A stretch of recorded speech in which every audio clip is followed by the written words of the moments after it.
O nosso tema de hoje vai ser segurança da informação, certo? Então, o tema de hoje é, assim como todas as aulas, né, é bastante amplo. De que eu vou focar hoje, né? Primeiro, vou falar de segurança da informação no âmbito mais geral, ah, uma visão até organizacional, então voltado muito para empresas, principalmente. Mas é interessante a gente conhecer esses conceitos porque a gente está muito envolvido com isso, certo? Né? Quando a gente pensa nos nossos dados, nas nossas informações e também nos nossos equipamentos, certo? A gente lida o tempo todo com computador, com celular, internet.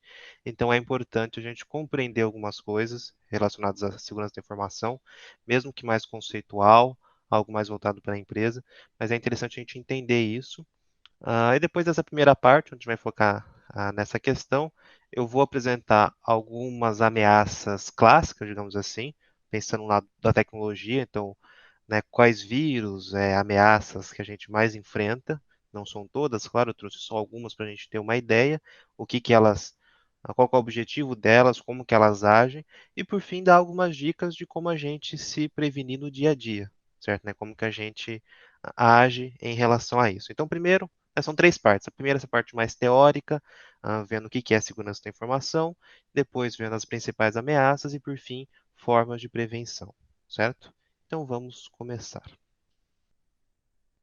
Então, primeiro, né, qual que é a necessidade da gente, por que que tem a necessidade da gente pensar em segurança da informação, né, e ter isso até como área de estudo?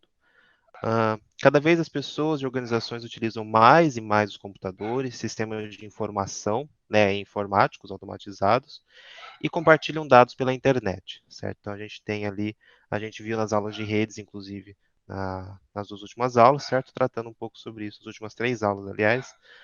Então tudo hoje está na internet, tudo é compartilhado, e isso deixa brechas, não tem como.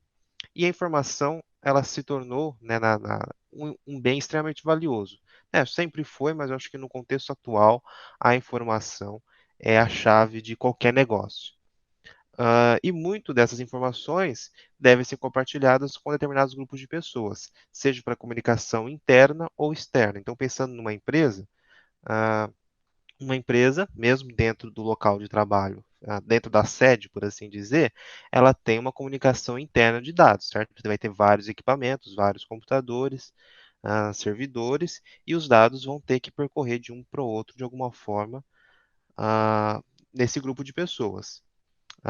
E essa comunicação não é necessariamente totalmente livre, certo? Então, tem certo tipo de dados, certo tipo de informações que talvez seja restrito à gerência, por exemplo, né? Que alguém ah, um outro operário talvez não possa ter acesso a isso. Então, já tem que ter um controle interno.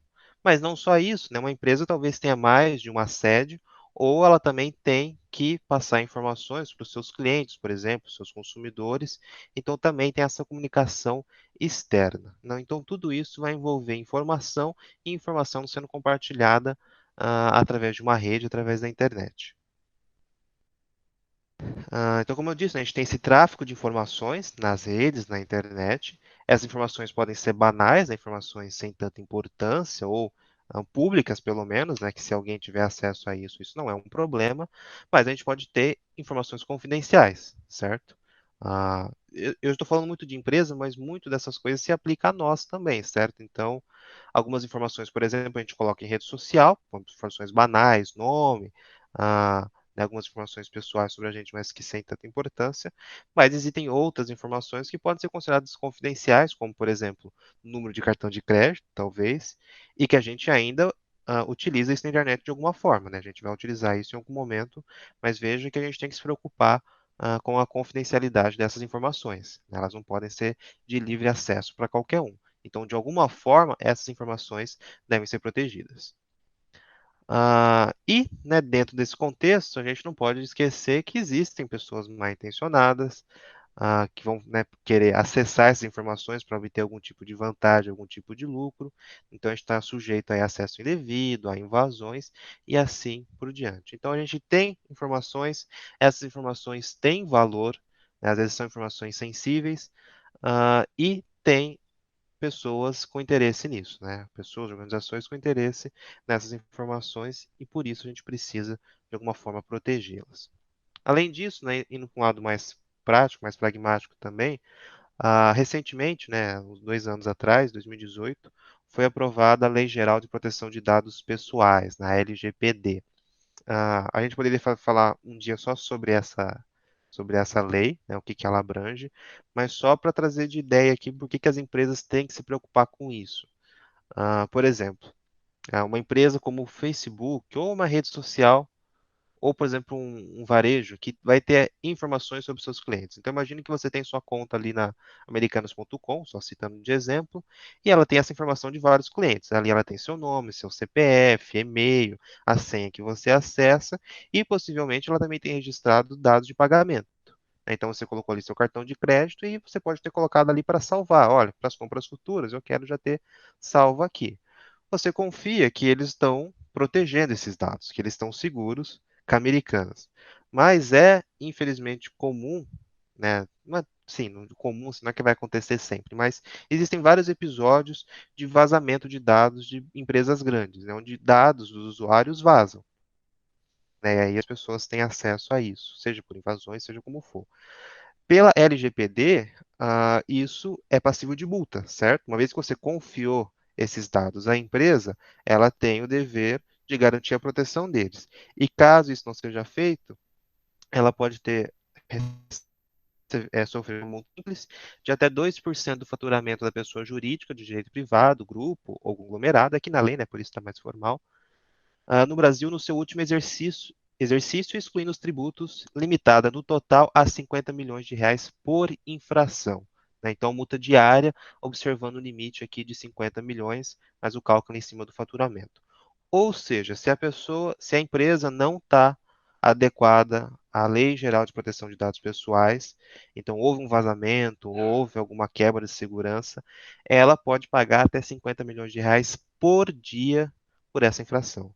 Então, é algo que as empresas têm que se preocupar, porque elas são passíveis ah, de multa por isso, né, de sanções econômicas. Ok? Então, né, esse é o contexto da necessidade. A gente tem informações, elas têm valor, isso tem que ser protegido, e a gente também tem leis que visam garantir isso e punir quem não segue as diretrizes estabelecidas nessa lei.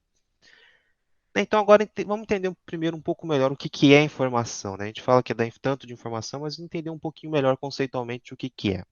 Então, uma organização, né, uma empresa, ela possui objetivos de negócio, né, metas a ser atingida, a receita que ela quer gerar, e assim por diante, e compreende diversos processos para atingir esses objetivos, né, os processos que ocorrem diariamente ou eventualmente dentro de uma empresa. Todos esses processos de negócio vão utilizar a informação, certo? Né? A informação vai estar informações sobre clientes, sobre consumidores, sobre empregados, informações sobre faturamento, sobre lucro e assim por diante, certo? Tudo isso é informação. O que que é a informação em si? Né? A informação a gente pode entender, né? A gente trabalha assim na computação e outras áreas, né? Existe a ciência da informação e tudo mais, que a informação é o resultado de um dado mais o contexto que o envolve. Né? Sem contexto, é só dado. Por exemplo, ah, o nome José, ou o número 3.500, se a gente não tiver ele em contexto nenhum, ele é só um dado, né? Um nome, um texto, um número, sem muito significado. Né? José, mas quem que é José? O que que ele importa para mim? 3.500, o que que é esse número? Né? É dinheiro? É distância? Eu não sei, certo? Então são só dados. Um dado numérico, um dado textual, são só dados. A partir do momento que eu aplico um contexto a esses dados, aí ele se torna informação. Então, por exemplo, salário do José, 3.500. Então agora eu tenho uma informação, né? Se eu sei quem que é o José, eu sei aqui o salário dele, por exemplo. Então eu tenho uma informação sobre essa pessoa, o José, certo? Então, essa é a principal diferença entre dado e informação. Dado pode ser uma coisa solta, né? Um número, um texto, uma data. A informação ela precisa de algum contexto. E é a partir disso que a gente vai extrair valor dela. A informação ela pode ter diversos formatos, né? Aqui a gente pensa do lado da informática, mas né, um documento impresso, um vídeo, uma planilha, seja eletrônica, seja impresso, um texto, tudo isso é informação, certo? E quando a gente pensa em proteção desse tipo de coisa, a empresa ela vai ter que pensar em tudo isso, né? Então, como os documentos da empresa são armazenados, também entram em segurança da informação. A gente olha mais para o lado da informática porque é a forma que quase tudo é feito hoje, né? Por praticidade, por mil e uma razões. Por isso que a gente foca na, na informação digital, mas é bem amplo, né? Ela compreende tudo isso. E, independente do formato, ela pode ter valor para o negócio e deve ser protegida. Ou seja, como eu disse, independente, né, não é só a informação digital que deve ser protegida. A informação ela tem um ciclo de vida e também deve ser protegida durante todo ele. Então aqui a gente não vai entrar em detalhes nessa questão, né, mas aqui a gente considera o ciclo de vida de uma informação, desde quando ela é criada, armazenada, né, salva em algum lugar ou guardada em algum lugar, processada, né, então aqui ela vai participar de um processo para algum determinado fim, transmitida, aqui é a ideia de compartilhamento, né, essa informação, né, passa de um lugar para outro, né, de uma pessoa para outra, por exemplo, de uma empresa, de um departamento para outro, da empresa para os clientes, então essa informação é transmitida, usada, atualizada e até mesmo em algum momento ela pode ser descartada, né? Chega um momento que aquela informação talvez não seja mais útil e vai ser descartada, né? E tudo isso tem que tomar um certo cuidado ao se fazer, certo? Veja, né, que mesmo isso a gente estuda recentemente devido a como a informática se insere nisso, mas isso aqui sempre existiu, certo? Então não é à toa, por exemplo, que empresas, quando vão descartar documento, normalmente vão triturar aquela informação, certo? Então, mesmo que é uma informação que vai ser descartada, isso não pode ser feito de qualquer jeito, certo? Então, vejo que muito daquilo que já era feito com informações físicas, por assim dizer, em papel e assim por diante, a gente tem que estender para a informática, se adequando aos novos desafios que vão surgir, é claro. Né, a gente fala tanto que essa informação tem valor, né, mas às vezes a gente não entende o quão amplo isso é, o quão forte isso é, na verdade, né, que a informação talvez hoje seja o bem que mais tem valor, na verdade, que mais vale. E só para exemplificar isso, né, tentando mensurar ou imaginar quanto vale a informação, a gente tem que pensar em empresas como, por exemplo, a Uber, que é a maior empresa de táxi, entre aspas, né, do mundo, e ela não possui nenhum carro, né? A Uber não tem carros no seu patrimônio. A Facebook é a mídia mais popular do mundo, mas ela não cria conteúdo. O Airbnb é a maior provedora de hospedagem do mundo, mas não possui nenhum imóvel no nome dela. Então, como que essas empresas ganham dinheiro? Como que elas são tão grandes assim? Porque elas têm a informação. Então, no caso da Uber, ela pode não ter carros, automóveis no nome dela, mas ela sabe onde estão os passageiros, onde estão os motoristas e como conectá-los. Então, o que ela oferece não é um bem físico, ela oferece essa informação. Né? Os motoristas se cadastram, então essa é são as informações do motorista. Os passageiros também adicionam aplicativos, se cadastram, as informações dele, e a partir disso a Uber sabe conectar essas pessoas. Então, quando o passageiro emite lá a informação que ele está precisando de um transporte, onde ele está e para onde ele vai, e a Uber vai unir isso com as informações dos motoristas, de onde eles estão, de se eles estão disponíveis, e vai conectar eles. Então ela lucra em cima disso. O Facebook, ele pode não criar conteúdo, mas as pessoas que criam conteúdo têm perfis, têm páginas nele, e o Facebook oferece um mecanismo para essas pessoas fazerem isso, para compartilhar essas mídias, e o mecanismo de como distribuir esse conteúdo.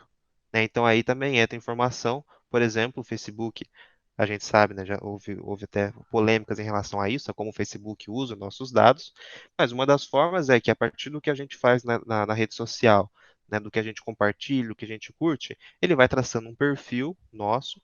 Então, quando alguém cria um conteúdo e quer promover, anunciar esse conteúdo de forma paga, o Facebook sabe os públicos que têm mais tendência de se interessar naquele conteúdo. Tudo isso é o que? É informação.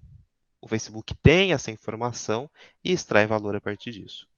Da mesma forma, é parecido com o Uber, o Airbnb não tem nenhum imóvel, mas sabe quem possui, né? As pessoas que cadastram os seus imóveis no Airbnb e sabe quem quer se hospedar, né? Então, quando a pessoa quer se hospedar, ela pode entrar no sistema do Airbnb e ver quais são os imóveis que estão disponíveis. Então, veja, são empresas que todo o bem de produção dela é baseado em informação.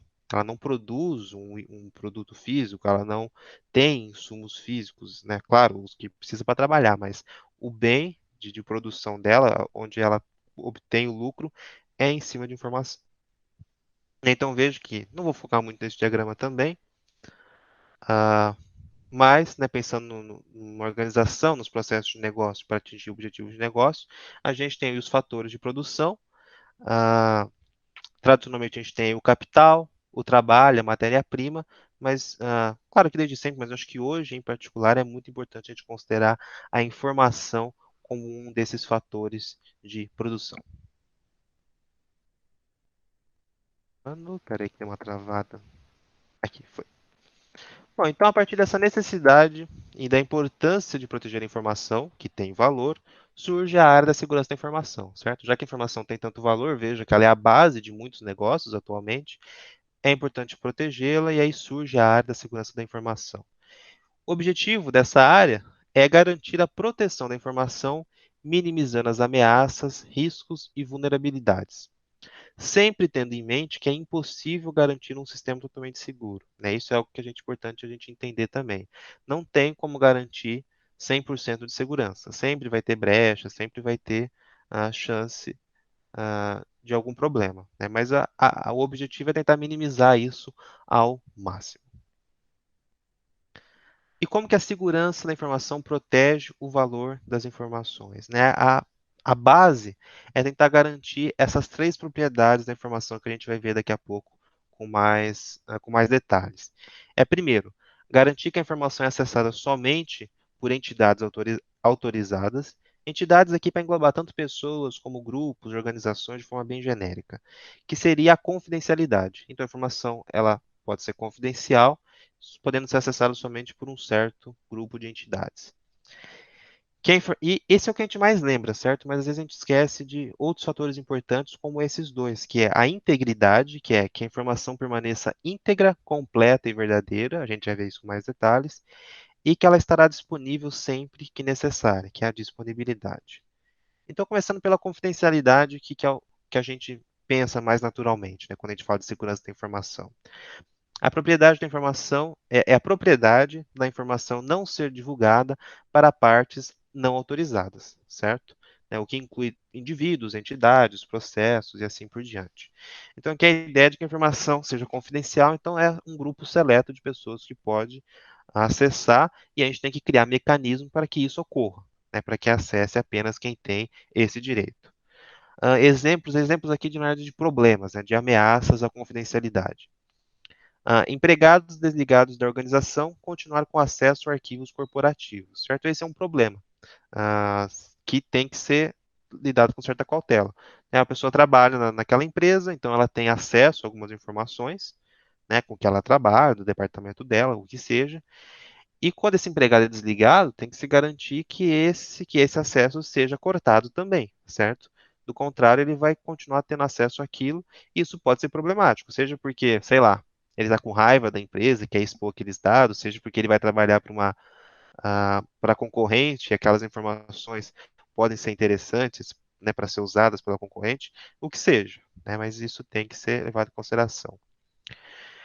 Vazamento de dados dos clientes, como nome, endereço e e-mail, comentei isso há pouco, né? Isso é algo que acontece às vezes e é bem complicado, né? Quando você tem um sistema com dados de clientes, isso vazar é algo bastante problemático, principalmente quando você tem dados de cartão de crédito, por exemplo, mas mesmo só o nome, endereço, e-mail já é bastante complicado, certo? Né? A pessoa ela ter acesso ao seu telefone, saber o seu nome, se ela quiser aplicar um golpe, né, ligar para você falando o seu nome, muitos de repente já se assustam, né? A pessoa sabe o seu nome.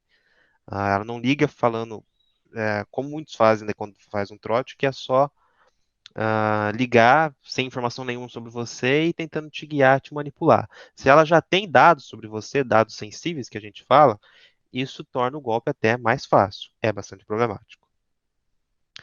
Arquivos sensíveis copiados sem autorização para pendrive, nuvem, computador pessoal. Isso também é um problema pensando em empresa, certo? Imagine que você tem um funcionário, ele tem acesso a certas informações, mas a ideia é que essas informações fiquem dentro da empresa, certo? É para usar durante o ambiente de trabalho, não é para ele não deve ser possível ele copiar esses dados num pendrive, por exemplo, e levar para casa. O que que ele vai fazer com isso? O que são essas informações? Então, dependendo dos dados, né, se são arquivos sensíveis, isso tem que ser lidado com uma certa cautela. Por exemplo, né, um funcionário de telemarketing, por exemplo, que talvez tenha acesso a informações de pessoas, empresas, incluindo vários dados sensíveis, né, nome, CPF, dados dependendo da área que for, dados fiscais daquele cliente. Isso é para ser usado dentro da empresa. Aquele funcionário não pode salvar aqueles dados, levar para casa e de repente usar aquilo como bem entender, vender aquilo, por exemplo. Isso tem que ser lidado com bastante cautela. Ah, Concorrente obter acesso a arquivos internos, né? Comentei isso aqui na questão dos empregados. Então, esses são possíveis problemas que podem afetar a confidencialidade e que tem que ser levado em considerações para tentar se evitar. Vamos tratar aqui de forma bem genérica, certo? Né? Que aí é mais da área da segurança da informação, dos profissionais dessa área mesmo. Mas três mecanismos simples aqui, simples entre aspas, né? Que aqui está colocado de forma abrangente, mas que devem ser pensados segregação de funções e controle de acesso, acho que é dando meio que junto. Então, dentro de uma empresa, por exemplo, né, você vai segregar funções, então não vai ser qualquer funcionário que vai ter acesso a todos os dados. Né, tem dados que vão ser relativos só à gerência, por exemplo, outros dados vão ser mais abrangentes, mais funcionários vão poder acessar. E aí você vai ter que, de alguma forma, estabelecer esse controle de acesso, né, de como controlar quem pode e quem não pode acessar. De repente, por uma senha, um cartão, um token, não sei, mas de alguma forma isso tem que ser feito. Outra coisa é a criptografia, que eu vou até comentar um pouco mais para frente, mas a criptografia é, de forma geral, uma forma de a gente esconder a informação, ah, codificar a informação, melhor dizendo, certo? De forma que só quem pode acessar é que vai descriptografar a informação, ou seja, decodificar ela, voltar ela para o estado natural. Então, imagina que eu pego um texto, eu aplico alguma função que vai codificar ele, então ele vai ficar ilegível. Então, uma pessoa que vai ter acesso àquele arquivo, ela não vai saber ler aquele arquivo. Então, mesmo que ela consiga, ela não vai poder fazer nada com aquilo. Só quem tem a chave para decodificar é que vai saber ler aquilo, certo? Então, a criptografia é uma área muito importante da informática, certo? Na verdade, foi uma das áreas para a qual iniciou a computação, certo? Para quem sabe um pouco da história do Alan Turing, por exemplo, ou assistiu o filme Jogo da Imitação, sabe que um dos grandes trabalhos e dos primeiros trabalhos da computação foi a quebra da criptografia da Enigma, né? Da máquina nazista, e que foi muito importante no rumo, na mudança do rumo da guerra. Ok, então agora indo para a integridade, né? Então, confidencialidade é algo que a gente sempre pensa quando a gente pensa em segurança da informação e às vezes esquece dessas outras duas propriedades, sendo uma delas a integridade, que é a propriedade da informação ser completa e exata. Então, veja, uma vez que você tem uma informação, você espera que ela seja real, ok? E que ela se mantenha correta. Então, se você se cadastra em um site, por exemplo, né, dei o exemplo da Americanas, ou um site de varejo qualquer, você coloca ali as suas informações. Você espera que essas informações se mantenham íntegras, certo? Você não espera que você entre um dia lá e veja que seu telefone mudou sozinho. Né? O seu telefone não é mais aquele. Isso pode gerar problemas, certo? Imagine que o seu e-mail, o seu telefone é a forma que a loja, que a empresa entra em contato com você. Se de alguma forma aquilo é alterado, seja por um acidente, seja por uma invasão, né, por um ataque malicioso, você perdeu, de repente, o meio de comunicação. Se a empresa tiver que te enviar uma informação importante, como você está devendo alguma coisa, ou coisa do tipo, ela perdeu esse contato. Então, aí só um exemplo. Então, a integridade é algo muito importante que também é ameaçado por N razões. Por exemplo, uma que eu também vou trabalhar daqui a pouco um pouco mais é computadores da organização infectados por ransomware. Eu não sei se vocês já ouviram falar de ransomware, acho que desde o ano passado e retrasado se fala muito disso, porque houve muitas empresas, inclusive empresas da nossa região aqui de Bauru, de Marília, que eu me lembro também, que sofreram com uma espécie de vírus, certo? Um vírus não seria o melhor termo aqui, mas ele é um programa malicioso que ele não rouba os dados, né? Ele não quer pegar aqueles dados para usar para si. Ele simplesmente criptografa todos os dados do seu sistema, então você perde acesso àqueles dados, e pede um resgate em valor monetário, normalmente usando os bitcoins lá. Mas enfim, ele pede um resgate, que se você não pagar, você perdeu aqueles dados. Então aqui é um caso em que a integridade dos dados foi ameaçada. Por quê? Você não tem mais aquela informação. As informações que você tinha, que você esperava ter, você perdeu. Elas não estão mais íntegras, né? Elas foram corrompidas. Então esse é um exemplo de ameaça à integridade. Um outro exemplo é arquivos de backup não conseguirem ser restaurados por erro de integridade ao armazenar. Então, aqui, pensando na questão tecnológica também, os dados precisam de backup, eles precisam ser armazenados ali com uma certa redundância, justamente para evitar esses problemas, mas pode ter problemas nisso, né? Dispositivos de armazenamento, como HD, por exemplo, eles podem sofrer problema. De repente, o HD está defeituoso e aquelas informações que você salvou foram corrompidas. E aí, se você precisa daquelas informações, você perdeu ou elas estão alteradas. Então, isso é um problema. Né, dispositivos de armazenamento defeituosos, né? Basicamente a mesma ideia aqui em outro sentido. Então, você salva aquelas informações, mas se onde elas estão salvas tem defeito, teve algum problema, essas informações podem ter sido corrompidas e não estarem mais exatas ou não estarem completas, né? Às vezes você perde alguma informação. Como tratar isso? Também, né, de forma bem simplificada, de forma bem abrangente. Controle de acesso, aqui pensando, por exemplo, né, digamos que você tem informações, como eu disse, no exemplo que você se cadastrou em um site, você cadastrou suas informações. Por que o controle de acesso ajuda nisso? Não só na confidencialidade, mas também na integridade. É porque você garante que alguém não autorizado não vai alterar aqueles dados.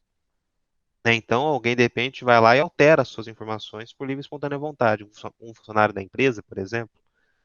Então, o controle de acesso também auxilia na manutenção da integridade, garantindo de que ninguém vai alterar ou excluir informações que não seja a função dele fazer isso, né? Que não tem autorização para isso. A criptografia, né? Mantendo essas informações aí codificadas. E aqui a ideia de logs, monitoramento, auditoria. Log é basicamente, de forma simplificada, a gente manter o registro de tudo que é feito. Então, quando uma informação é alterada, adicionada, excluída, tudo isso deve ser anotado de alguma forma, né, deve ser registrado.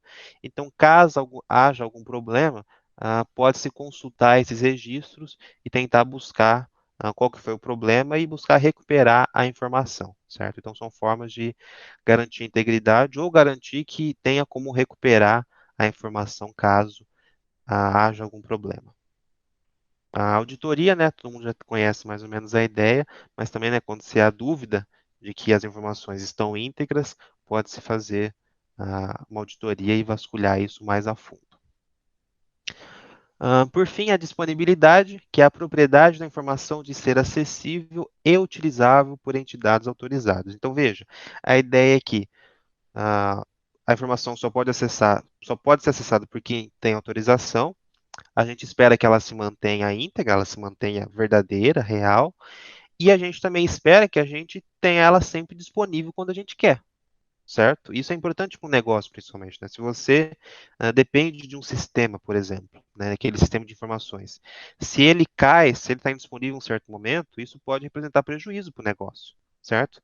Mas se um cliente quer comprar, por exemplo, realizar uma compra, e na hora que ele entra, o site está indisponível, o site caiu, é uma pode pode deixar de ser feita. É um período que a empresa vai deixar de produzir, dependendo do que for. Então, isso pode representar prejuízo para um negócio. E exemplos de ameaças, né, à disponibilidade. Servidor indisponível após falha na fonte de alimentação. Então, imagino que teve uma pane elétrica ou coisa do tipo, e o sistema realmente desligou, né, os servidores da empresa desligaram, as máquinas desligaram, então você não tem aquilo disponível. Ou pensando em um ataque malicioso, serviço indisponível após ataque DDoS. Né? O que é esse ataque DDoS?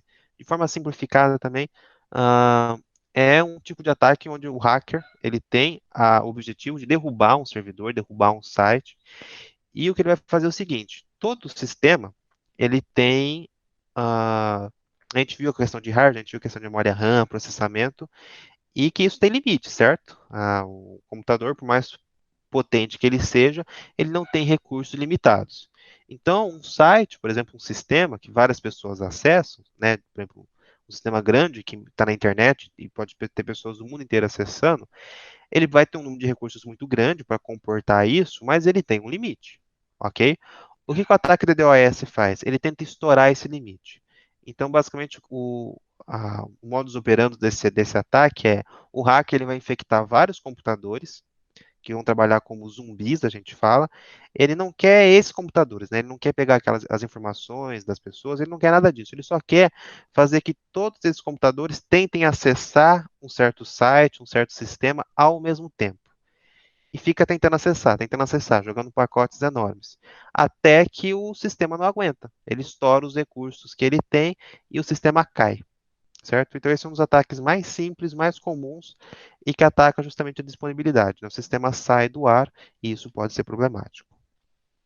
Como tratar, né? Como pensar em minimizar essas ameaças? A primeira ideia é a ideia de redundância e alta disponibilidade.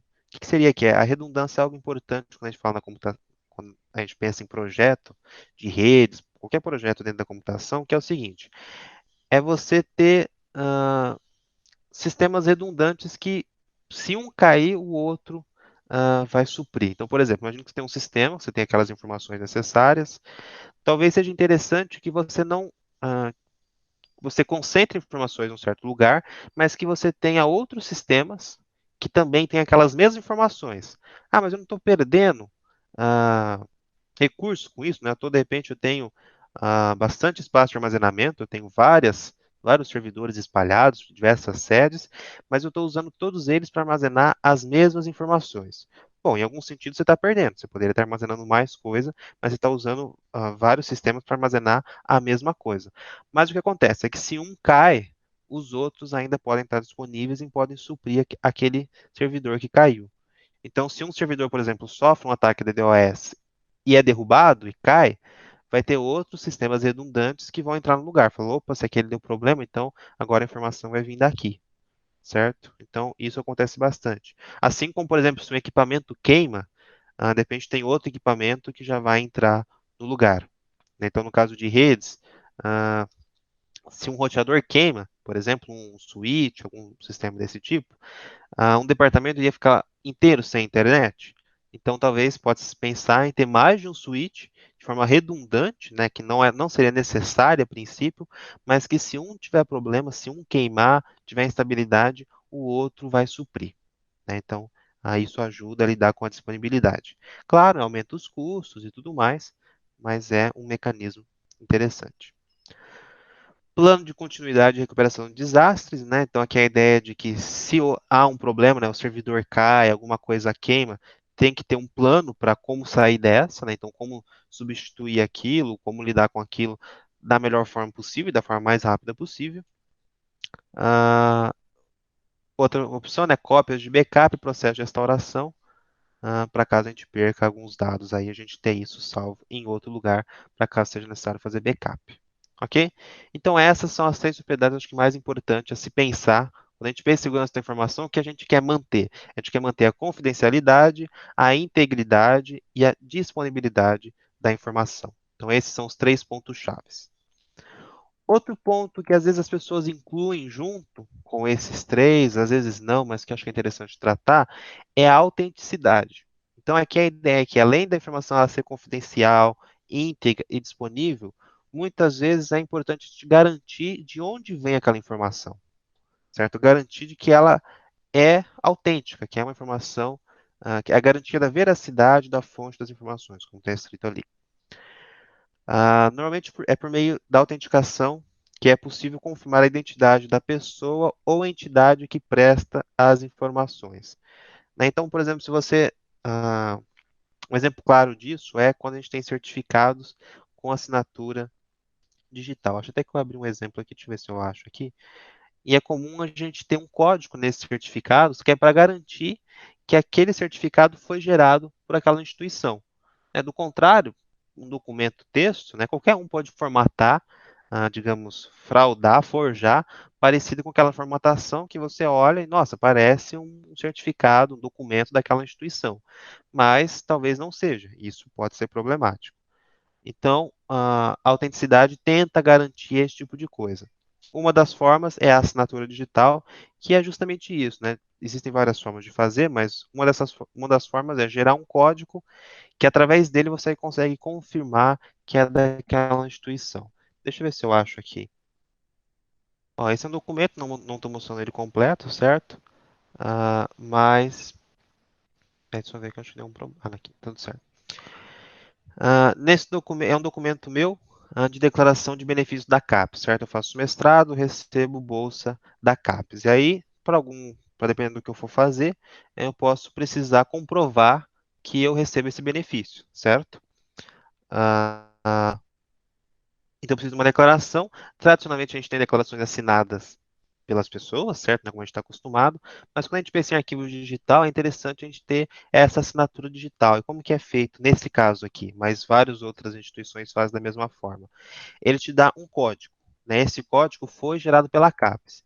Porque o papel em si, por exemplo, aqui tem a logo da CAPES, tem as informações, mas isso aqui qualquer um pode fazer no Word e fazer de forma que pareça muito, certo? Então eu poderia me declarar beneficiário sem ser e enviar e usar isso como documento. Claro, isso é fraude, isso é crime, mas a gente tem que ter uma forma fácil, seria bom se tivesse uma forma fácil de conferir se o documento é autêntico, real ou não. Então, no caso, ele oferece esse código e o link para a gente validar. Então, vou abrir o link aqui para a gente ver. Ele abre o site da CAPES com esse link de validação, onde ele pede para você digitar o código. Eu vou digitar aqui e deixar, porque está meio lento. Digitei o código, cliquei em validar. Esperar, está carregando. Ó, no caso, o que que ele fez? Ele está exibindo um arquivo que é o arquivo que eu peguei lá. Então é uma forma de comprovar, certo? A partir desse código, ele encontrou aquela declaração, é uma forma de dizer, ó, é real sim, a gente tem essa declaração aqui, certo? Então eu consegui validar aquele aquele código. Eu vou alterar algum número aqui, alguma letra, vou trocar esse 1 por 4, por exemplo, e clicar em validar de novo. A código inválido. Então, se eu tivesse forjado um documento, inventado um código, na hora que a pessoa colocasse aqui, ela veria que é um documento inválido, certo? Então, essa é uma propriedade também interessante de se pensar, que é a autenticidade, que é confirmar se uma informação, ela é o que diz que é, certo? Se ela realmente é o que diz que é, se ela é autêntica. Então, né, essas três propriedades principais, confidencialidade, integridade e disponibilidade, é importante lembrar, mas hoje em dia se fala muito de autenticidade também. E se busca garantir isso. Ok. ah, Quando se fala em segurança da informação, é muito comum a gente focar muito na parte da tecnologia, que é pensar, né, nos mecanismos tanto no lado de proteção, né, pensar em antivírus, em firewall, em programas e hardwares que vão garantir a segurança da informação, dos equipamentos, e também até na questão das ameaças, né? Se pensa muito na questão dos vírus, da invasão, dos hackers, e isso é, de fato, um dos itens a se pensar quando a gente fala em segurança da informação. Mas não é o único, né? É importante considerar não só a tecnologia, mas as pessoas e os processos envolvidos naquilo. Em especial, é necessário que a gente tenha pessoas preparadas em todos os níveis organizacionais, senão isso gera muito mais brecha, às vezes, do que a segurança tecnológica, né? Se a gente não tiver pessoas preparadas, que saibam usar aquilo, ah, né, para não cometer erros, ou que ela não faça mau uso daquelas informações, isso pode ser uma grande ameaça para a organização e para as informações ali armazenadas. Então aqui, por exemplo, é um gráfico, eu acho que de 2018 ou 2019, não lembro bem, da IBM, onde ela, eu não lembro exatamente qual que é o escopo da pesquisa todo, mas ela faz pesquisa em relação a vazamento de dados, né? Então, a partir do vazamento de dados que ocorrem de várias empresas pelo mundo, né, isso acontece com alguma frequência, ela busca estabelecer quais são os motivos, quais são os impactos que isso houve, para a gente entender como que isso funciona. Então, nesse caso, esse gráfico está apresentando a origem de vazamentos de dados que ocorreram naquele ano, certo? Então, veja que nesse caso, 27%, que é uma parcela bastante significativa, né, mais de um quarto dos vazamentos, foi simplesmente por erro humano. Ou seja, não foi a tecnologia que falhou, não foi um ataque malicioso que foi bem sucedido, foi simplesmente erro humano, né? Então, de repente, algum funcionário alterou uma informação que não devia alterar, ou disponibilizou alguma informação que não deveria disponibilizar, simplesmente por erro humano houve vazamento de informações.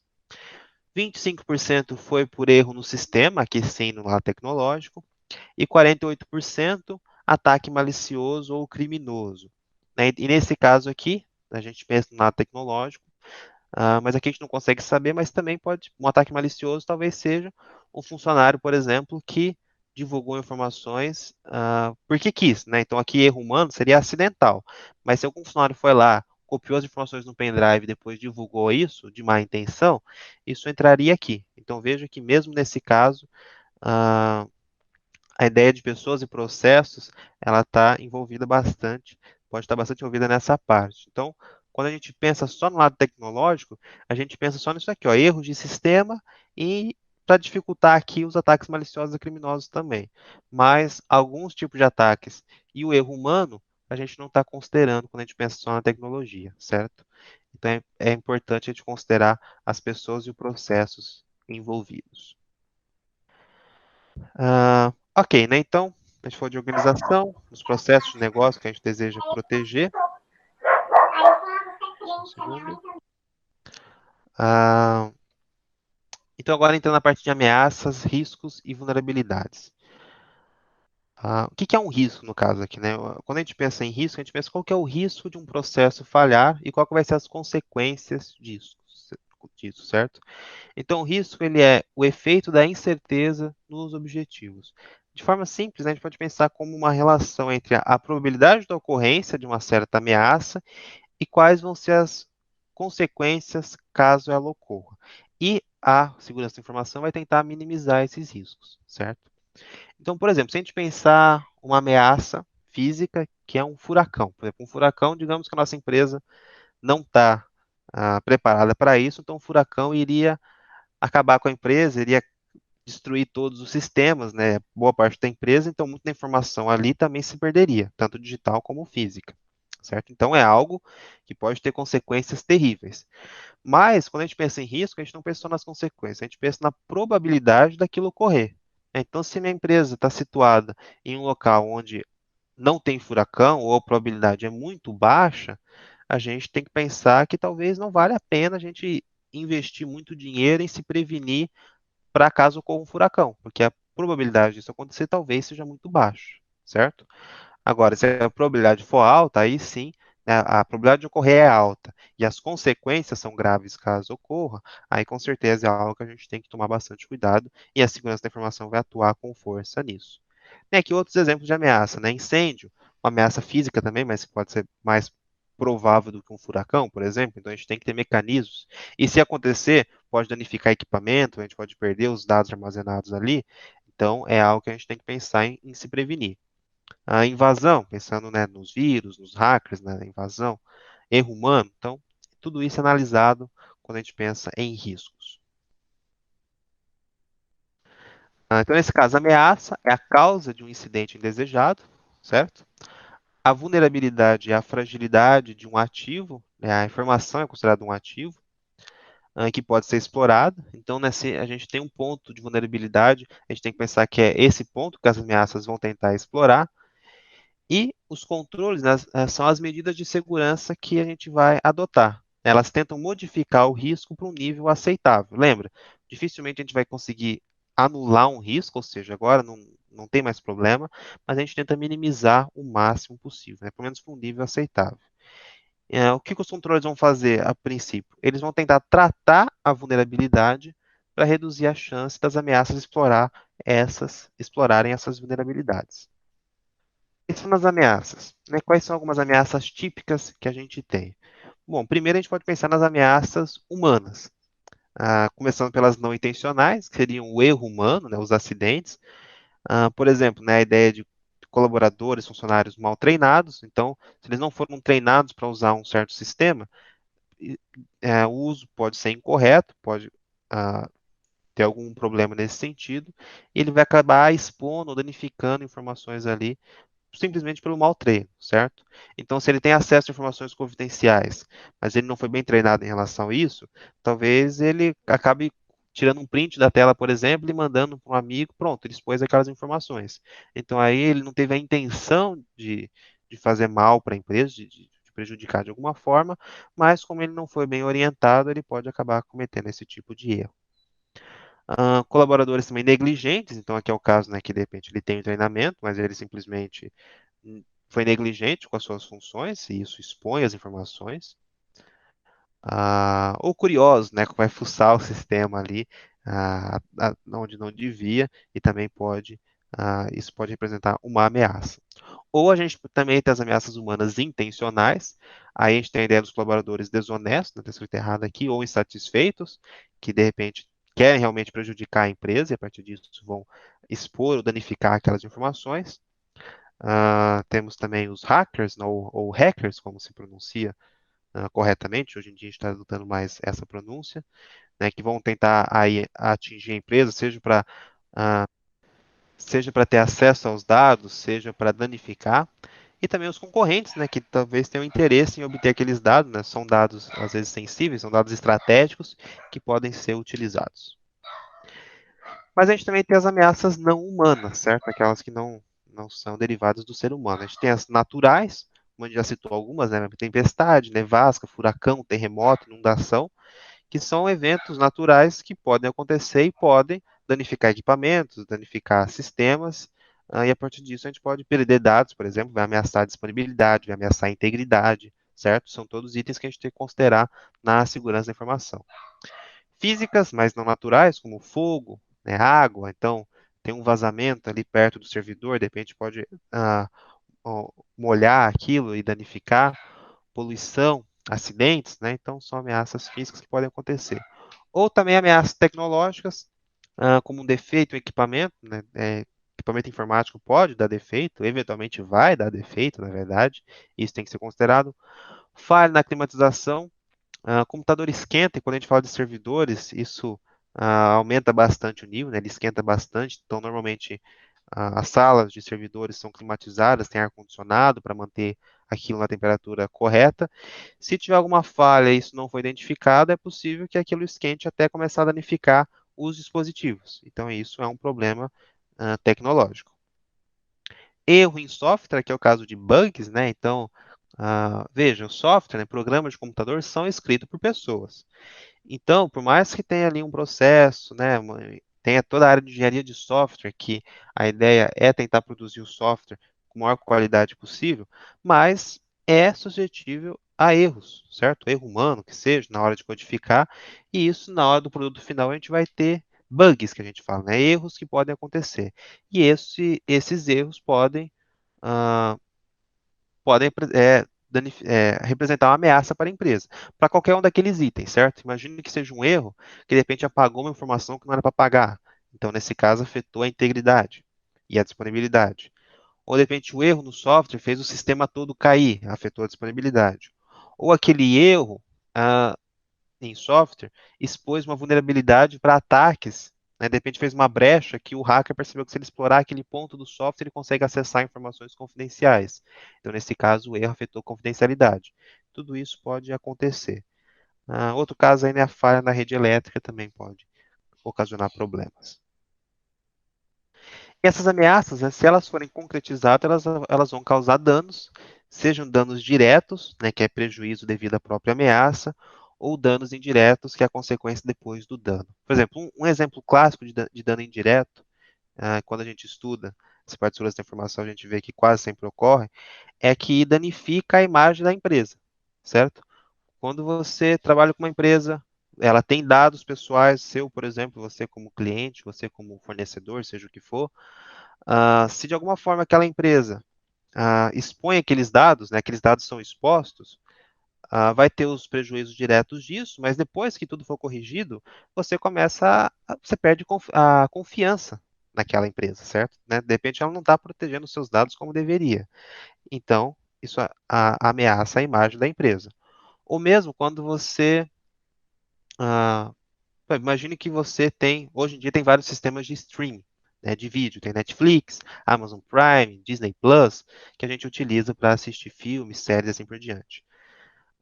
E a gente espera que ali não tem muitos dados pessoais nossos, né? Claro que tem os dados de cadastro, mas vamos pensar no lado da disponibilidade.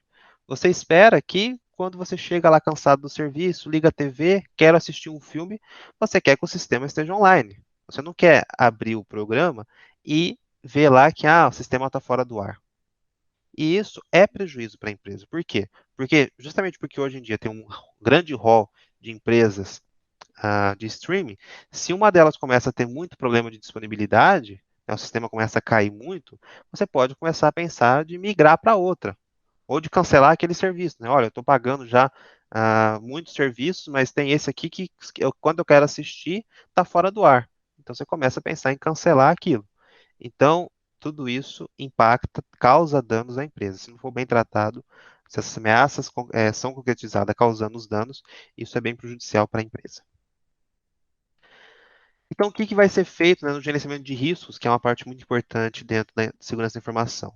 Basicamente, vão ser aplicadas 4 estratégias diferentes em cima dos riscos, dependendo do tipo do risco e do contexto da sua empresa, da sua organização. A primeira é reduzir, né, então vai aplicar um controle, alguma medida para tentar reduzir aquele risco, e aí tem diferentes tipos de controle em relação a isso. Você vai, você pode evitar. Então, esse é o caso que você tem aquele risco daquele processo, por exemplo, daquela ação. De repente, reduzir é complicado, reduzir esse risco, então talvez seja melhor você não ter aquela operação. Falar assim, olha, vamos deixar isso quieto, não vamos ter esse serviço, vamos cancelar essa execução para evitar esse risco. Certo? Então, de repente, a sua empresa estava pensando em oferecer algum tipo de serviço, mas que o risco era alto, né, em algum daqueles itens que a gente viu, então talvez seja melhor evitar, não fazer aquilo porque é difícil proteger essa operação. Uma terceira opção é transferir, né, seria terceirizar, então você, pensando, por exemplo, quando você instala um antivírus, talvez você estivesse transferindo, certo? Você tem uma operação que você transferiu talvez para uma outra empresa, para uma outra organização, a proteção daquela informação, certo? Então você adquire o serviço de outra pessoa, de outra entidade, para garantir a segurança daquelas informações. É uma estratégia. Ou, por fim, aceitar. Né? Então, esse é aquele caso que, de repente, você tem uma ameaça que tem baixa probabilidade de ocorrer, ou que, se ocorrer, o dano não é tão alto, certo?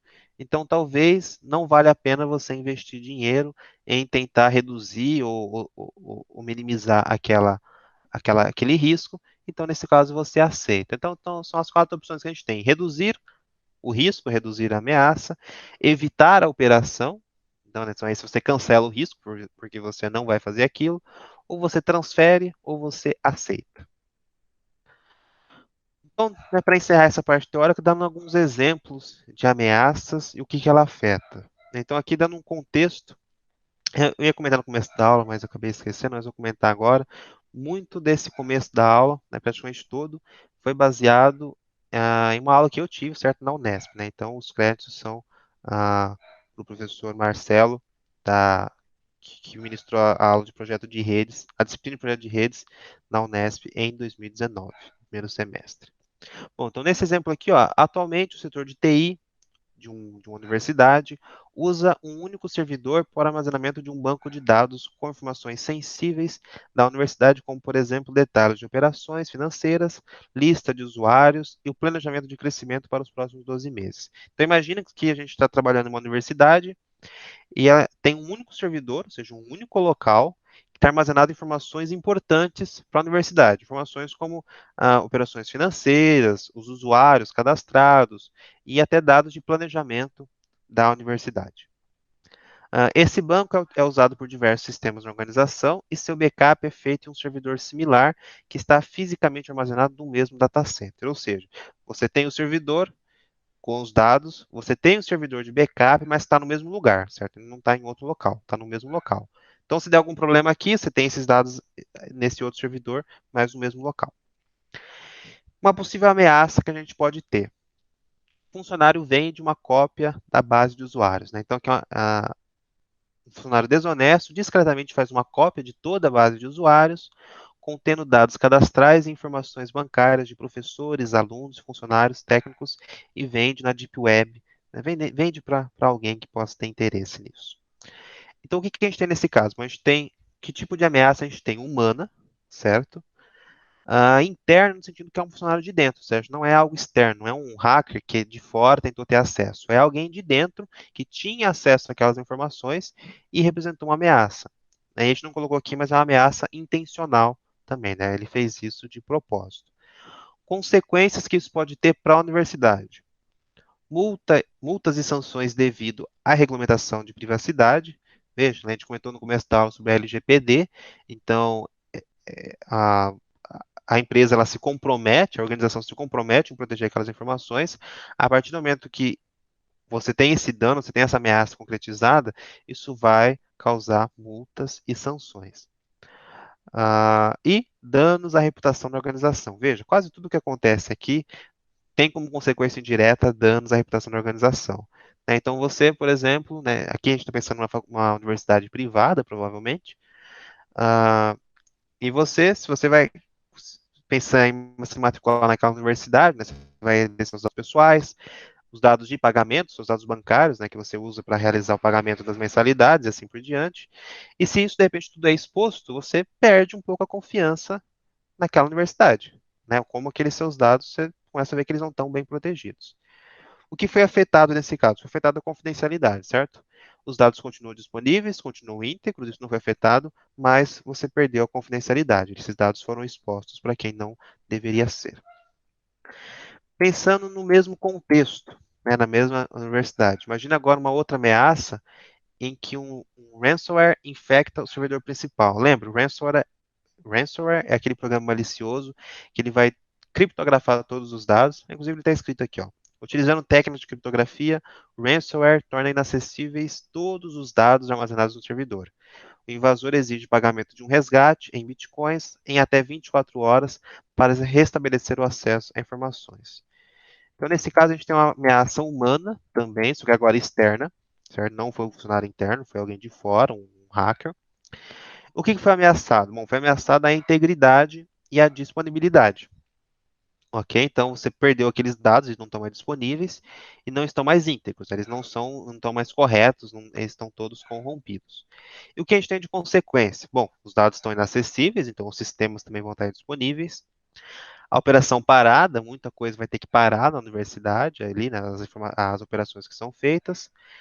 O retrabalho que é falado aqui é, por exemplo, ele tem um servidor de backup, certo? Aqui não deixa claro, mas vamos considerar que o backup não foi afetado. Né? Então, você perdeu tudo que estava no servidor, mas você tem o backup. Então, né, excluindo a possibilidade de pagar a, o hacker, vamos pensar que de repente a gente pode restabelecer as informações. Né? A gente consegue pegar esse backup, de repente formatar o servidor, não sei como seria feito, porque o ransomware às vezes é mais invasivo, é mais complicado de lidar com ele, mas imagina que a gente consegue recuperar o servidor, a gente só perde aqueles dados, perde tudo, mas a gente tem o backup. Só que normalmente esse backup não é feito sempre, certo? De repente, dependendo da operação, é feito no final do dia, ou algumas vezes por mês, não sei. Então é possível que alguns dados sejam perdidos de qualquer forma, né? Por exemplo, os dados, tudo que aconteceu naquele dia, talvez tenha sido perdido. Você tem os dados só do dia anterior. Então você consegue restaurar, mas você vai ter retrabalho para recuperar aquilo que foi perdido, certo? Então você consegue recuperar, mas ainda tem problemas. E, novamente, como consequência, como dano indireto, danos à imagem da organização. Então eu peguei só esses dois exemplos. Esse diagrama não vou entrar muito, mas ele tenta ah, condensar tudo que foi falado até aqui. Então a gente tem as informações possuem valor, elas podem ter vulnerabilidades que vão ser exploradas por ameaças, aumentando os riscos, e a gente tenta, essas informações, devido ao valor, elas têm requisitos de proteção, aí entra a questão da confidencialidade, disponibilidade e integridade, e a gente estabelece medidas de controle para tentar reduzir esses riscos. Então, a gente pega aqui todos esses itens que a gente falou e relaciona eles como que eles estão, indica como eles estão relacionados, certo? Mas eu não vou focar muito nisso agora. Ok, então a gente fechou a parte ali mais organizacional, mais teórica, de entender né, o que é a informação, o valor que ela tem, o que tem que ser protegido, o que está envolvido nisso. Então, agora indo para o lado mais da tecnologia, e mais prático também, que talvez seja mais importante para nós no dia a dia. Embora seja importante entender tudo isso, eu acho, para a gente compreender com o que a gente está lidando, mas pensando mais no lado prático que mesmo que a gente pode ter que lidar aí no nosso dia a dia na internet. Começando pelas ameaças, certo? Que são chamados malwares. Essa palavra malware, ela deriva de, lembra que a gente usa software, que é a, a parte de código, né? Os programas compõem o software, e o mal aí vem de malicioso mesmo, né? Então é um código malicioso, né? Um programa malicioso. Então a seguir a gente vai ver alguns dos principais tipos de códigos maliciosos, que são esses malwares, desenvolvidos com a intenção de comprometer a segurança da informação de um sistema. E veja, quando a gente fala de comprometer a segurança, pense naqueles itens que a gente comentou. Pode ser para roubar os dados, então aí pensando na confidencialidade, pode ser para derrubar um sistema, então aí afetando a disponibilidade, pode ser para corromper arquivos, pensando aí na integridade. Então, esses malwares podem tentar afetar qualquer um desses itens ou mais de um também. O primeiro deles, o cavalo de Troia, ou Trojan, é um programa disfarçado que executa alguma tarefa maligna. Por exemplo, o usuário roda um jogo e conseguiu na internet, o jogo secretamente instala o cavalo de Troia, que abre uma porta TCP do micro para invasão. Veja, dentro do cavalo de Troia, pensando até na lenda, é justamente que é um programa disfarçado, certo? Né? Então você vai baixar um programa ali que supostamente tem outra intenção, mas quando você instala ele, quando você roda aquele programa, ele vai, no mínimo, abrir alguma brecha para ser usada para invasão, ou vai fazer alguma tarefa maliciosa qualquer. Ah, Muito comum aqui, por exemplo, quando você baixa um programa de um site desconhecido. Aqui é o exemplo de jogo, mas não é restrito a jogo, certo? Na verdade, o mais importante é de onde você baixou aquele software, né? É um link desconhecido. Isso acontece muito quando você vai usar software pirata e você vai baixar de links desconhecidos, não necessariamente seguros. E aí, dentro daquele programa, você pode ter. Ele pode ser um cavalo de Troia, ou seja, um programa, entre aspas, disfarçado, ele tem um código escondido para realizar alguma tarefa maligna. E aí pode incluir roubo de dados, né, e assim, abrir brecha para invasão e assim por diante. Outro exemplo são os AdWords, não sei se é assim que pronuncia, certo? Esse ad aqui é de propaganda, né? Em inglês eu sei a palavra, mas prefiro não pronunciar para não passar vergonha. São programas que executam, baixam anúncios e propagandas automaticamente e sem que o usuário possa interferir. Então, esses programas eles vão ficar jogando propaganda para você no seu computador, no seu navegador ou coisa do tipo, certo? Então, aqui é um exemplo desses AdWords, né, aqui pensando num exemplo, acho que antigo, pelo que parece, mas se você tem muitos AdWords no seu computador, você pode ter esse tipo de cena aqui, né, onde você tem vários navegadores abertos, com propagandas diferentes, incomodando a sua utilização.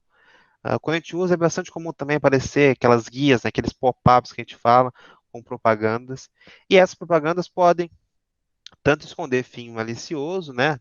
Aqui também, né? Depende se você abre uma propaganda dessa, você vai acabar instalando outro malware, né? Outro vírus ou coisa do tipo. Mas também pode ser, mas mesmo que fosse uma propaganda autêntica, normalmente não é o caso, mas penso que o objetivo de quem fez isso é que ele ganha com esses anúncios, né? Alguém paga ele para anunciar, então ele está forçando a barra para você ver esse anúncio, de repente clicar até sem querer, para que ele ganhe em cima disso, certo? Então, esse é um tipo de malware bastante comum também.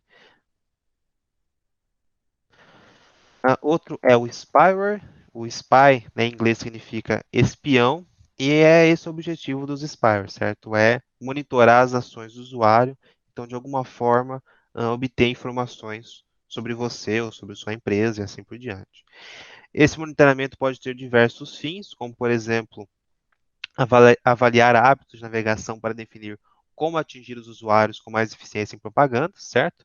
Isso aqui é o que a gente mais está sujeito na internet hoje em dia, na verdade, até mesmo por grandes empresas, né, como Facebook, não necessariamente através de spywares, né, não sei se eles vão realmente instalar um software no seu computador ou celular para fazer isso, mas eles rastreiam tudo que você faz no Facebook, tudo que você está acessando naquele momento, vai montando um perfil seu para ser capaz depois de vender as informações para as empresas, para saber como que ela oferece as propagandas da melhor forma, né? Por exemplo, qual que é o público que ela pode oferecer a informação e ter acesso mais fácil, né? Então, esse é um exemplo do spyware.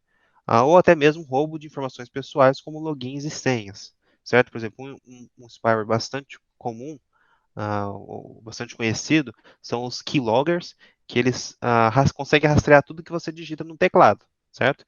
Então, a partir disso, se você digitou ali seu login, sua senha, dados bancários, isso pode ser obtido de alguma forma, certo? Então, os spywares talvez seja um dos mais complicados e perigosos. Vírus, que é o que a gente está mais acostumado a se falar, né? Normalmente a gente chama tudo de vírus. Ah, os vírus eles são programas maliciosos, né, que podem ter aí diversas funções, né, causar danos, roubar informações também, mas o que ele se diferencia dos outros é que é a capacidade dele de infectar um sistema, né? O vírus ele faz cópias de si mesmo e tenta se espalhar para outros computadores, pensando aí de forma análoga o que um vírus biológico faz, certo? Então, o vírus ele causa um dano ao nosso corpo, né, pensando no biológico, perdão, causa uma doença, mas uma propriedade importante dele é que ele é capaz de se multiplicar e de se espalhar, certo? Tanto pelo seu corpo como tentar se espalhar para infectar outras pessoas. Então, da mesma forma, o vírus do computador ele tem essa propriedade que ele vai tentar infectar outros computadores. Então, os outros malwares, de repente, ele pode ser talvez ele não tenha essa propriedade, certo? Por exemplo, você pode baixar de Troia, que ele está num arquivo esperando ser baixado. Se você for lá e baixar, vai instalar no seu computador, mas ele não vai se enviar para outras pessoas, ele não vai tentar infectar outros computadores. Ele vai ficar no seu, né? O vírus, ele vai tentar, além de tudo, ele pode ter as outras funções, ele pode ser também um cavalo de Troia, ele pode ser um spyware, né? Um spyware, se ele rouba suas informações, mas ele ainda tem essa propriedade de tentar se multiplicar e infectar outros computadores. Então, uma forma que ele pode fazer isso, por exemplo, é enviando mensagem para outras pessoas, enviando e-mail com algum link, onde se a pessoa clicar naquele link, fazer o download daquele arquivo, a pessoa também vai ser infectada, certo? Então, isso é muito comum quando, né, o perfil da pessoa, né, o seu e-mail, você foi infectado, e de repente alguém fala que recebeu uma mensagem sua com um link para clicar e não foi você que enviou, né? Então, provavelmente foi o vírus que está tentando se enviar para outras pessoas, infectando o maior número de pessoas que ele puder. Outro que talvez não se comente muito é o worm, né, que seria verme em inglês, a palavra. Ele é semelhante a um vírus, mas a ideia dele é, infectar a rede, né? O vírus ele infecta o computador e tenta se espalhar através disso. Agora, o worm ele infecta a rede. Então, eles são até um pouco mais complicados, porque o vírus ele depende muito da ação do usuário, né? Então, se você foi infectado, aí você dispara, o vírus vai disparar a mensagem para todos os seus contatos. Mas se o seu contato não for lá e clicar no link, não for lá e fazer a ação que o vírus quer, entre aspas, ele não vai se infectar. A mensagem por si só não vai infectar ele. Ele precisa realizar uma ação, que é baixar, clicar naquele link, fazer o download do arquivo, executar o arquivo ou coisa do tipo. Agora, o worm, uma vez que ele infecta a rede, aí a coisa é meio que automática, certo? Então não depende muito da ação do usuário.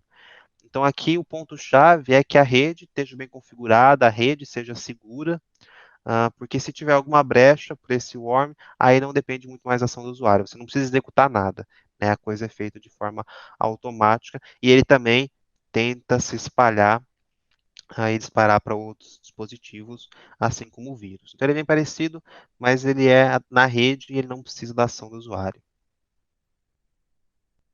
Outro, esse muito comum, né? Esse ano em particular eu vi bastante esse, que é o phishing, que em inglês seria uma palavra para pesca.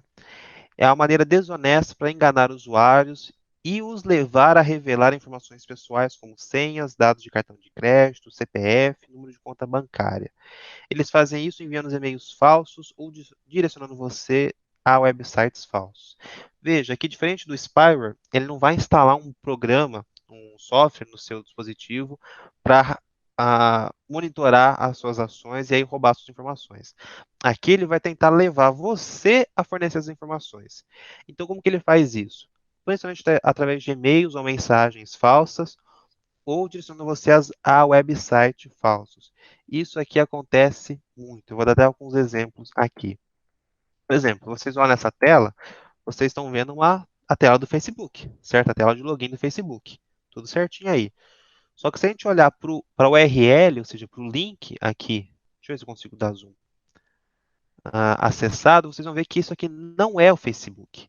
Ó, tá escrito Facebook, aí depois tem um código estranho aqui, ó, ponto, 66.com. Então isso aqui não é o Facebook, né? O Facebook é facebook.com.br ou .com só, mas isso aqui é um domínio esquisito, é um link estranho. Por quê? Porque isso aqui não é a página do Facebook, é uma página clone.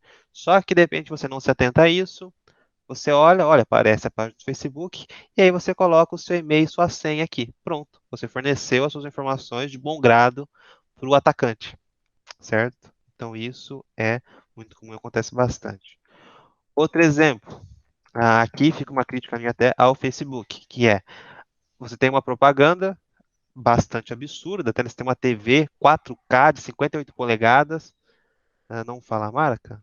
Não fala a marca, por R$ 1.000, né? 999, uma promoção absurda. E aí quando você vai para o site, bom, aqui eu não pus exemplo, mas nesse caso, essa propaganda é falsa. Ela imita o estilo da Americanas, tudo certinho. Só que isso vai levar para você para um site clone da Americanas, que não é Americanas, que se você fornecer dados de pagamento, como dados de cartão, isso vai ser enviado para o atacante, para o hacker, certo? E os seus dados vão ser roubados.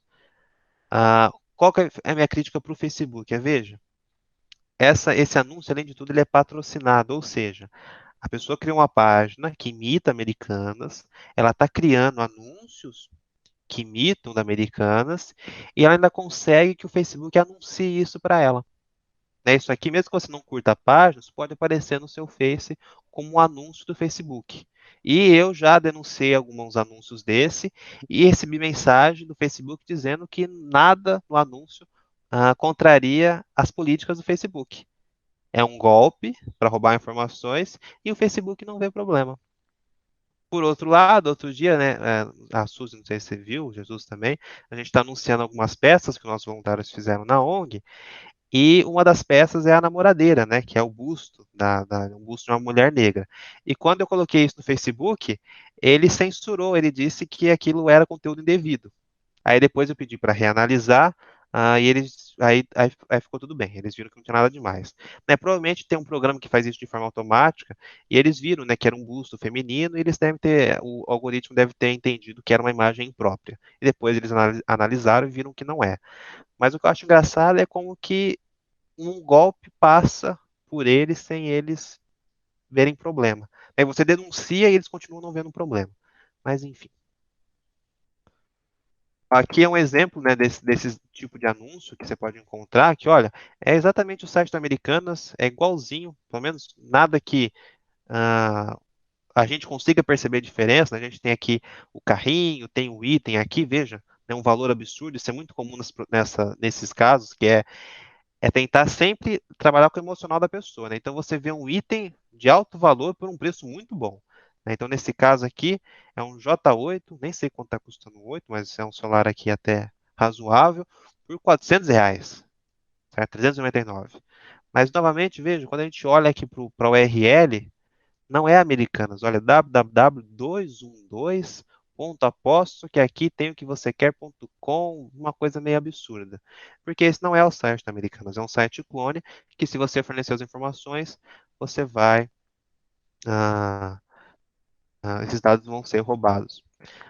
Esse ano eu vi bastante também, principalmente no começo da pandemia, quando a gente tinha ali o início do auxílio emergencial, surgiu vários sites, vários aplicativos clones, né? Além de sites, também tem os aplicativos clones, onde dizia, olha, né, peça o seu auxílio emergencial.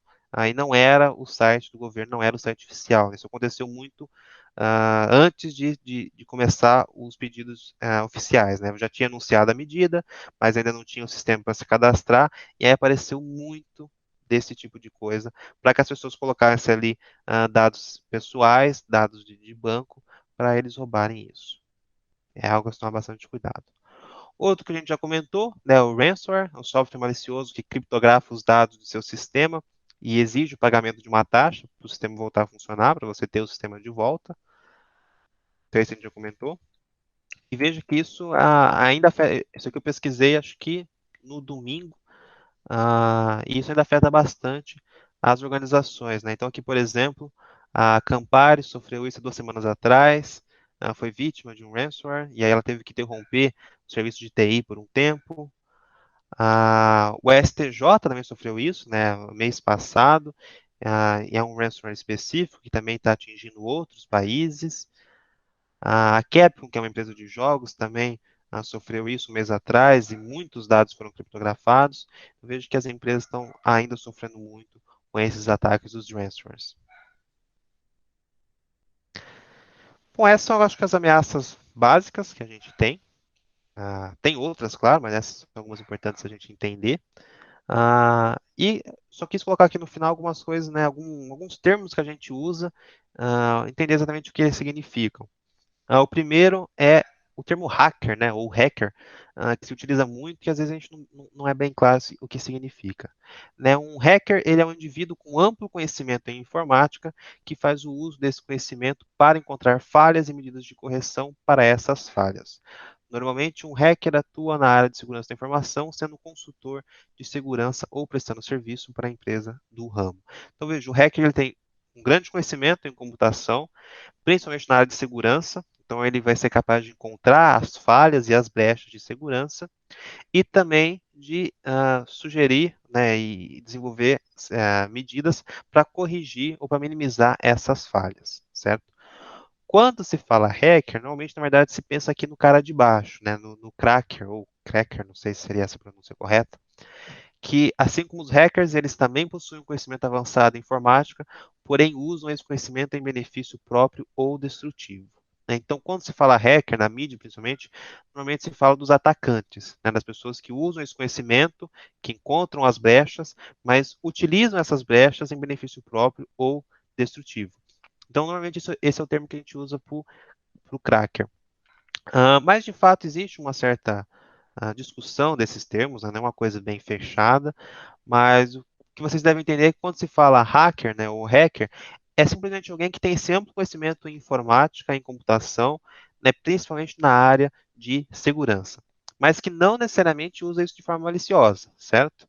Então, quando vocês ouvirem falar de hacker, pode ser sim alguém que usa de forma maliciosa, mas pode ser simplesmente um especialista na área, que às vezes até trabalha para alguma empresa, para tentar justamente sanar essas falhas de segurança, ok? Então, só entendendo esses dois termos. Criptografia, né, a gente já comentou antes, o termo criptografia advém de raízes gregas, que é criptos, que significa ocultar, e grafos, escrever, então significa literalmente esconder a escrita. Na prática, significa a técnica, a arte ou a ciência de ocultar. Então, é um conjunto de técnicas ou procedimentos que alteram os símbolos sem alterar o conteúdo, né, de uma informação, através de aplicação, na prática, como a gente faz, de uma chave criptográfica. Ela modifica a mensagem de forma que somente o destinatário possa entendê-la. E aqui eu dei um exemplo do Facebook não, do WhatsApp. Quando a gente começa uma conversa nova, por exemplo, aparece essa mensagem aqui, ó, vocês já devem ter visto, que é as mensagens que você enviar para essa conversa chamada agora são protegidas com criptografia de ponta a ponta. A gente vê isso, né, bonito, mas o que isso significa, como isso funciona? Eu achei interessante que eu achei um diagrama do WhatsApp que explica isso certinho e eu quis trazer para vocês. Basicamente, né, quando a gente pensa em criptografia, existem várias formas de fazer isso, mas a principal, o modelo principal, aí tem variações que a gente usa, é a ideia de usar de usar chaves, e essas chaves podem ser públicas ou privadas. Né? Pública se todo mundo tem acesso, e privada quando só a pessoa ou organização tem acesso àquela chave. A chave ela pode ser a gente tem normalmente duas chaves. Uma é usada para criptografar, ou seja, é o que vai codificar a mensagem, vai ocultar, e a outra é usada para descriptografar. Qual é a pública, qual é a privada, depende do objetivo. Nesse caso, no caso do WhatsApp, A pública é usada para codificar a mensagem e a privada é usada para decodificar. E aí, como que vai funcionar, né? Como que é garantido que isso é um sistema seguro, no caso, para trocar mensagens? Veja, quando você começa uma conversa com uma pessoa, né? Então, isso, claro, né, isso é feito por debaixo dos panos, por assim dizer, né? Você, usuário, não vai ver isso acontecer. Mas o que acontece é o seguinte, por exemplo, imagine que o Jesus começou uma conversa com a Suzy no WhatsApp. O Jesus, o WhatsApp do Jesus vai passar a chave pública dele para a Suzy e a Suzy vai passar a chave pública dela para o Jesus. Essa chave vai ser usada para codificar, para criptografar. E aí, por exemplo, vamos dizer que a Suzy vai mandar uma mensagem para o Jesus agora. Então, ela vai pegar a chave do Jesus e vai criptografar a mensagem com a chave do Jesus, a chave pública. Aqui ela está dando o exemplo da Alice e do Paulo, mas é a mesma coisa, né? Essa mensagem é codificada automaticamente usando a chave pública do Jesus, no caso, que está disponível para qualquer usuário do WhatsApp. Todo mundo tem acesso a essa chave dele. Agora, essa mensagem vai ser enviada para o Jesus, mas veja, esse caminho pode ser grande, né? No caso, primeiro a mensagem vai para os servidores do WhatsApp e depois que vai para o Jesus. Então, o caminho que isso faz na internet, faz na rede, pode ser grande. Só que em todo esse caminho, mesmo que um hacker, né, um invasor, ele consiga pegar aquela informação, então ele invadiu o sistema, ou invadiu algum momento desse caminho e pegou aquela informação, ele vai ver só o dado criptografado, a informação criptografada, e não vai conseguir fazer nada com isso. Por quê? Porque ele não tem a chave privada do Jesus. Só com essa chave que ele é capaz de ler aquela mensagem, de decodificar. Nem o próprio WhatsApp, supostamente, consegue descriptografar aquela informação. Ou seja, nem os servidores do WhatsApp, o pessoal lá, consegue ver o que a Suzy mandou para o Jesus. Agora, quando a mensagem chegar no Jesus, aí ele usa a chave privada dele e aí ele descriptografa aquela mensagem. Só ele tem essa chave. Essa chave não é enviada para ninguém. Ele envia a chave pública, que é para a pessoa codificar. E aí, depois que codifica, só ele consegue decodificar. Então, essa é a forma que se tem de garantir a segurança na troca de mensagem.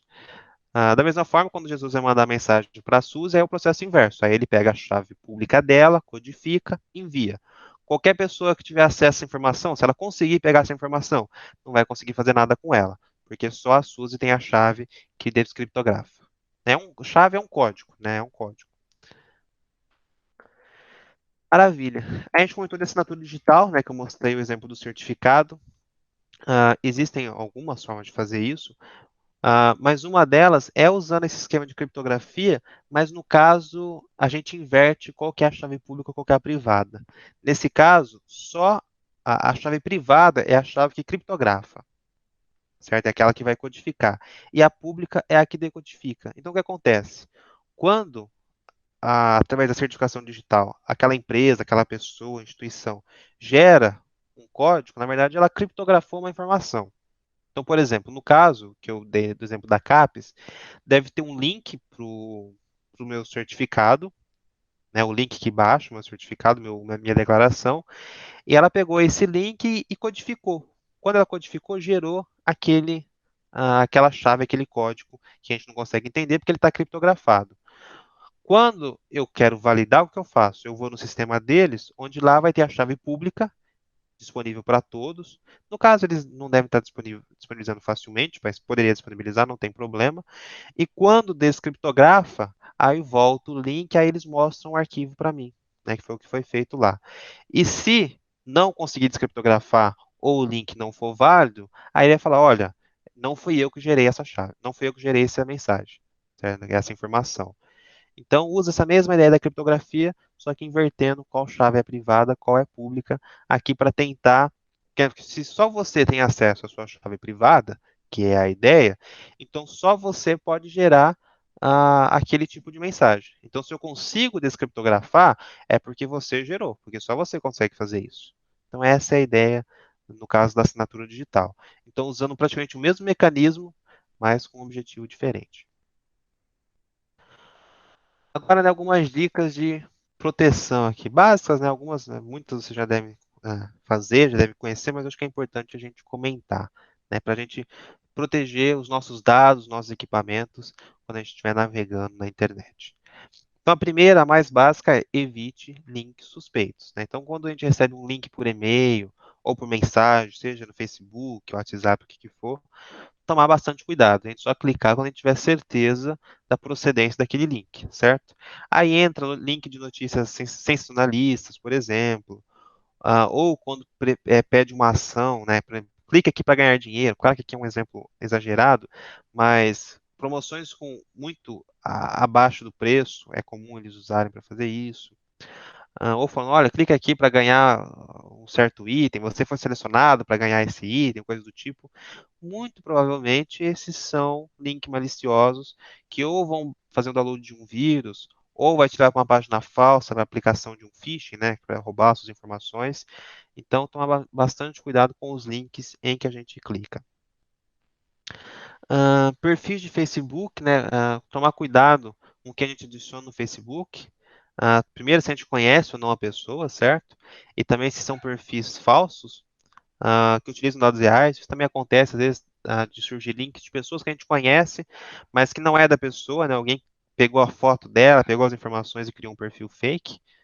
Uma forma de inferir se o perfil é verdadeiro ou não é olhar a quantidade de publicações do perfil e amigos em comuns existentes, certo? Então, se a gente conhece a pessoa, mas é bom dar uma olhada nas publicações dela, ver se aquele perfil já está há algum tempo, se as publicações fazem sentido, né? São fotos das pessoas, são coisas que ela postaria, você tem amigos em comum.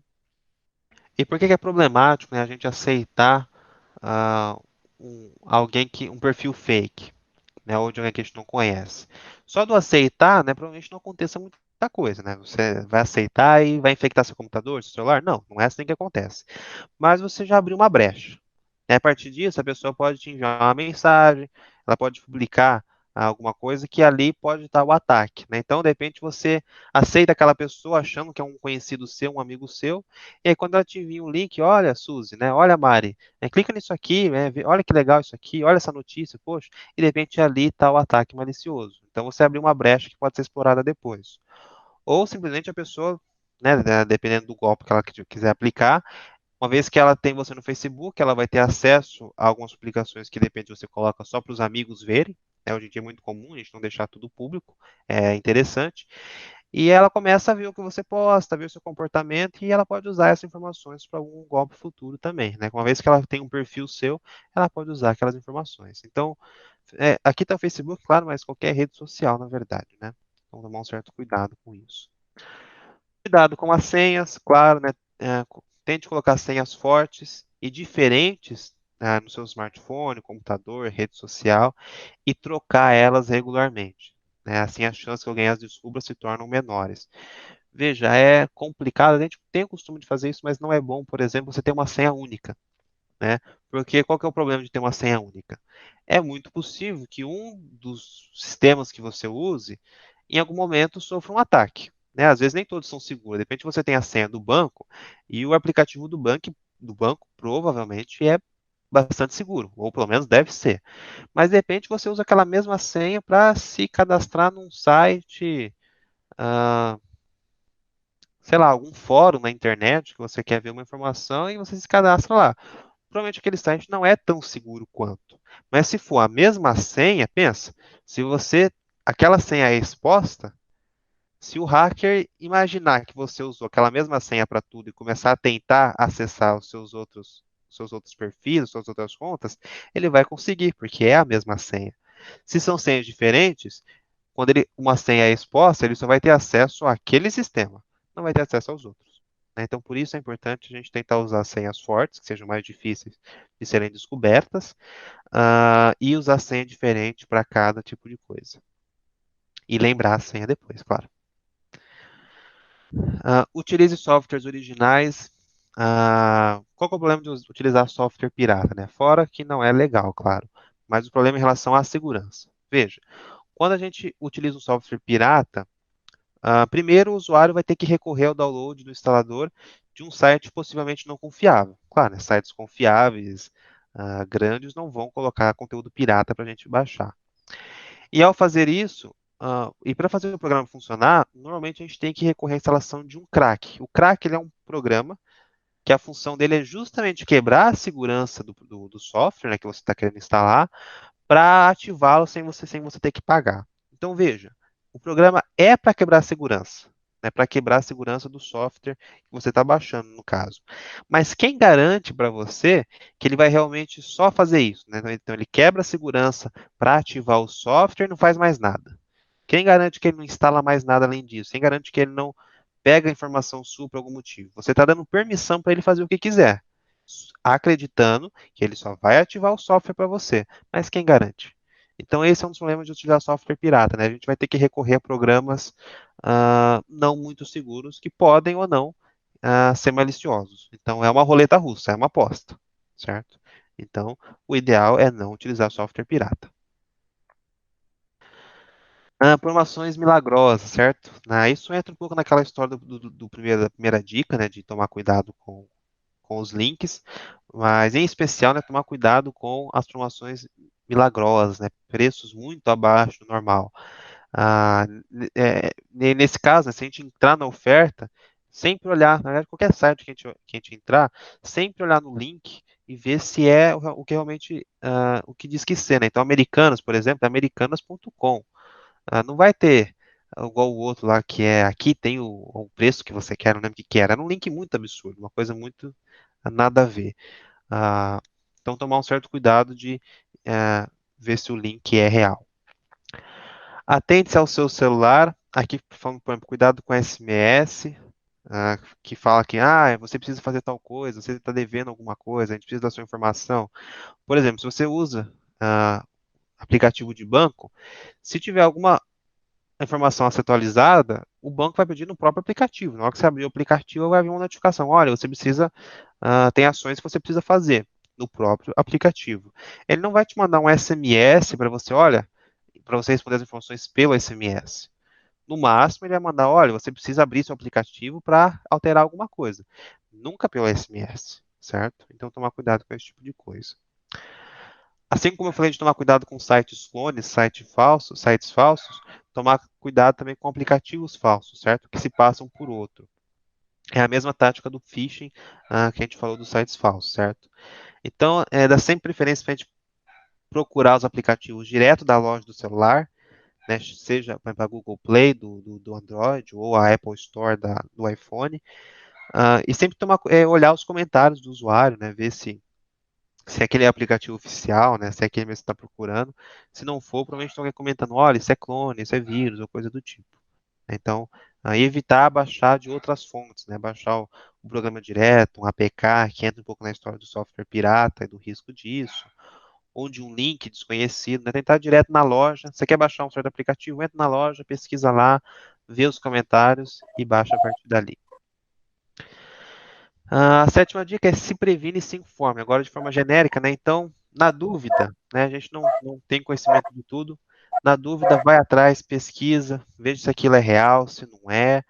Ah, procure saber como as ameaças funcionam. A gente viu algumas delas hoje, mas é interessante a gente saber como que elas funcionam, porque a partir disso a gente tem uma ideia de como se prevenir, certo? A gente sabe o que elas querem, como que elas agem, então a gente começa a identificar possíveis ameaças. Então, por isso é importante a gente entender como isso funciona. Na dúvida, sempre pesquise ou consulte um especialista. E a última é, no caso de infecção, ou seja, você desconfia ou percebeu que o seu celular, o seu computador está com vírus, está infectado, aí o ideal é procurar um especialista, procurar um profissional de TI. Ah, não tentar. Algumas coisas aí você pode fazer por si só, né? Mudar a senha, coisas do tipo.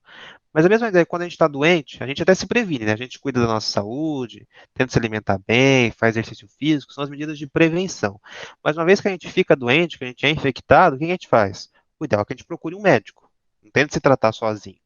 Da mesma forma, é importante procurar um especialista de TI, né? Alguém que vai saber como tratar aquela ameaça da melhor forma, certo? Ah, e basicamente é isso, eu acho. Isso. Né? Aqui as referências, como eu disse, né? Principalmente a primeira parte do material é muito baseado na disciplina que eu tive na Unesp, mas também tem outros links ali, caso vocês queiram consultar, vai ter informações complementares, mais completas, sobre tudo que a gente tratou aqui hoje. Tudo bem? Alguma dúvida? Bom, eu acho que é uma boa informação que dá para uno e ajudou muito em coisas que uno não sabe, não, que uno tem dúvida. E tem que seguir isso, né? Então é muita informação boa. Maravilha. Pedro, quando se fala em spam, geralmente é coisas maliciosas ou é simplesmente propaganda? Porque às vezes a gente recebe alguma coisa nos e-mails, inclusive até boleto mesmo de cobrança, a moça fala, procura no lixo, porque às vezes o próprio computador manda para o lixo, né? Os boletos, como spam. Então, eu queria mais informações a respeito disso. Aham, claro. Ah, claro. O spam, assim, no geral, ele é mais uma técnica. É a técnica de você espalhar um certo, principalmente e-mail, né? E-mail, mensagem, coisas do tipo, para o maior número de pessoas e de forma que pode ser incômoda. Deixa eu ver se eu tenho a definição aqui exata de spam, só para confirmar. E normalmente isso vai ser usado com fim malicioso, certo? Então, através de um spam, por exemplo, um vírus pode disparar um spam. Ó, por exemplo, spam é uma sigla para, em inglês, envio e postagem de propaganda em massa. Então é muito usado para propaganda, certo? Então você pega uma propaganda e dispara para o maior número de pessoas possíveis, enchendo a caixa delas. Só que muitas vezes isso é usado para você fazer disseminar boato ou espalhar um vírus ou algum outro malware, certo? Então o spam é a técnica que pode ser usado para fins maliciosos. Agora no e-mail, né, quando a gente fala, foi para o spam, o que acontece? Os próprios serviços de e-mail, eles tentam identificar spam, né? Eles têm algum sistema, né, isso eu não entrei muito hoje, mas né, tem várias formas de a gente tentar identificar ah, ataques e coisas do tipo, né, dentro da computação.